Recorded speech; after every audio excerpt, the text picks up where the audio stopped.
Nos acompaña en el plató de La Rioja y Cía Santiago Posteguillo, que nos presenta su nueva novela, Los asesinos del emperador. Santiago, ¿qué tal? Buenas noches. Buenas noches, encantado de estar con vosotros. Nos presentas una nueva novela que será, ¿no?, si Dios quiere, y el público también, una nueva trilogía, después de esa que se ha escrito sobre Publio Cornelio Escipión. Ahora te centras en el personaje de Trajano, ¿no? Sí, esa es la idea. Los asesinos del emperador es una novela diseñada para dar respuesta a la pregunta por qué Roma en un momento dado elige a un emperador que no ha nacido ni en Roma ni tan siquiera en sus proximidades o en Italia, ¿no?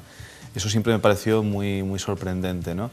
En Los asesinos del emperador explica, cruzando varias historias, la historia de los Trajano, de la dinastía Flavia por otro lado, la historia del cristianismo, la historia de unos gladiadores. Cruzando esas historias es como intento narrar la épica de cómo Trajano llega al poder. Y la idea sería que luego haya una segunda y una tercera novelas, una segunda sobre, por ejemplo, las campañas de la Dacia de Trajano y finalmente la campaña de Partia, cuando Trajano se adentra en Oriente siguiendo los pasos de Alejandro Magno. Después de investigar el personaje de Trajano y la sociedad romana de aquella época, ¿qué supuso para el Imperio Romano la elección de un emperador que no había sido romano de nacimiento? Pues supuso una decisión audaz, tremendamente audaz por parte de Nerva, que es el que lo decidirá, y además se mostró, aun cuando en su momento aquello era una incógnita sobre qué iba a pasar, la historia ha demostrado que fue un renacer del Imperio Romano, porque tras un decadente final de la dinastía Julio-Claudia y una dinastía Flavia que empezó bien pero que acabó mal, muy mal con Domiciano, parecía que Roma estaba abocada ya a un camino de degeneración. Sin embargo, esta savia nueva que trae Trajano lo que hará es llevar a un renacer del imperio y a un resurgir del imperio llevándolo a sus máximas cotas de poder. Es decir, Trajano revertirá el curso de la historia. O sea que podemos estar orgullosos, ¿no? Podemos estar muy orgullosos de Trajano. Es muy difícil que encontremos un hispano que tuviera más poder que Trajano, quizás solo pues un Felipe II, un Carlos V, no, es difícil encontrar otro que tuviera tanto poder para gobernar desde casi Escocia hasta el Golfo Pérsico, ¿no? Y además de una persona que llevó o ejecutó o hizo uso de ese poder de una forma muy digna, muy noble, muy honesta, y por eso pasó durante siglos como Optimus Princeps, como un muy buen gobernante.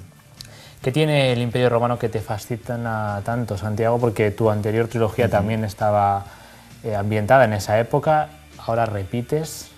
El Roma, por un lado, son nuestras propias raíces. Roma es el origen de nosotros mismos, de nuestro idioma, de nuestras leyes, de muchísimas de nuestras costumbres.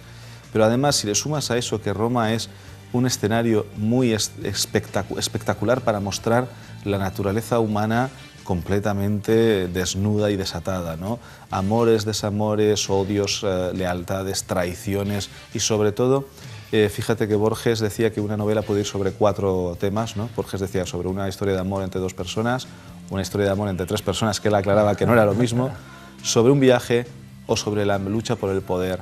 Los asesinos del emperador y muchas de las novelas que van sobre Roma terminan siendo esencialmente novelas sobre una lucha tremenda por el poder. O sea que veremos intriga, ambición. Sin duda alguna. Los que recuerden series de televisión como las de Yo Claudio, basada en las obras maestras de Robert Graves, ¿no? Yo Claudio y Claudio el Dios, y recuerden esas intrigas palaciegas.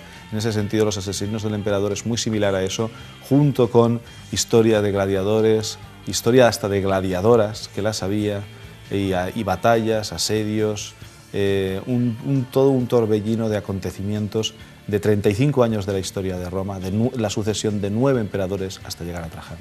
¿Dónde has buceado para descubrir la historia, la biografía de este emperador hispano, de Trajano? Para hacer una novela histórica has de arrancar con la documentación. Yo siempre digo que has de utilizar 3 tipos de fuentes. Las fuentes primarias, es decir, historiadores o personalidades clásicas que vivieron en esa época, ¿no? Un Suetonio, un Tácito, por ejemplo, Plinio. Luego las fuentes secundarias, que serían los investigadores del siglo XX, siglo XXI, que con las nuevas investigaciones con las nuevas formas de investigar arrojan luz sobre esa época. Y finalmente lo que yo denomino fuentes experimentales, por ejemplo, acudir a museos, viajar, si te es posible, a algunos de los espacios donde tiene lugar la novela, hasta talleres de recreación histórica. Con todo ese armazón es con lo que puedes elaborar la parte de documentación tan necesaria en una novela histórica. Hablabas tú antes, Santiago, de series de televisión como Yo, Claudio. Las últimas series que hemos visto en televisión sobre la Roma antigua, el imperio de los Césares, nos transmiten una sociedad bastante convulsionada, donde la muerte era algo más natural de lo que nos imaginamos, sí, y donde los romanos no quedan bien parados. No sé si esa imagen es cierta o se vivía bien en el imperio romano.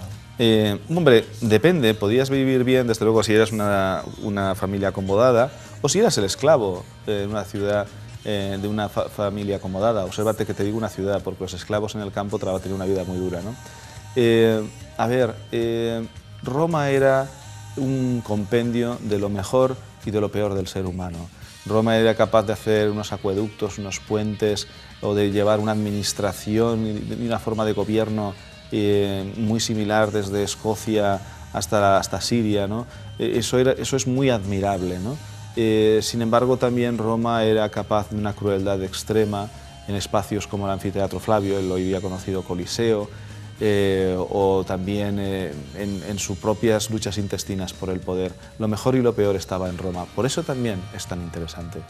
Santiago, algunos comparan la crisis que vivimos ahora en este mundo, ¿no? La sociedad tal y como la entendemos, como aquella crisis también que acabó con el Imperio Romano. No sé si estudiando la sociedad romana de aquella época encuentras similitudes a la sociedad actual en la que vivimos. Sí, claro que las hay. En la medida en que nosotros como seres humanos empecemos a abandonar una serie de valores basados en el esfuerzo, en la nobleza, en el trabajo, y los abandonemos por valores o por ausencia de valores, estamos condenados hacia una decadencia, ¿no? Quizá hemos vivido alguna época de gran pujanza económica, pero que quizá no estaba sustentada en unos valores suficientemente poderosos, ¿no? Ahora nos llega la crisis y, claro, nos encontramos un poco como faltos de identidad, ¿no? En ese sentido, yo creo que las novelas históricas te pueden ayudar a reflexionar y a ver cómo estas cosas que nos pueden ocurrir hoy han ocurrido anteriormente, ¿no? Y a lo mejor intentar aprender de ver cómo se salió en el pasado o ver de qué formas se pudo mejorar, ¿no? Y en ese sentido, yo creo que las novelas históricas pueden ayudar. Pues Santiago, ha sido un placer que vinieras a este programa a hablarnos sobre tu última novela, Los asesinos del emperador. Yo estoy deseando leerla. Me va a llevar tiempo porque tiene bastante contenido, pero bueno, el éxito que la precede supongo que nos va a hacer leer hasta la última página. Te sorprenderá que los lectores, una de las pocas cosas que me critican suele ser que por qué hago las novelas tan cortas, ¿sabes? Es decir, que aunque sea una novela extensa, al tener un cruce de varias historias, narrada con mucha intensidad, un ritmo muy ágil, hace que el lector, cuando se quiera dar cuenta, está leyendo páginas y pasándoselo muy bien. Pues lo vamos a pasar estupendamente leyendo este libro, además de cara a las próximas Navidades, que tenemos mucho más tiempo libre. Sí. Aprovecharemos para sumergirnos en este imperio romano gobernado por un hispano, por Trajano, y aprenderemos también de la vida de este emperador que nos toca muy de cerca. Santiago Posteguillo, muchísimas gracias y muchísima suerte, y estamos ya preguntándote casi por la segunda parte. Muchísimas gracias a vosotros.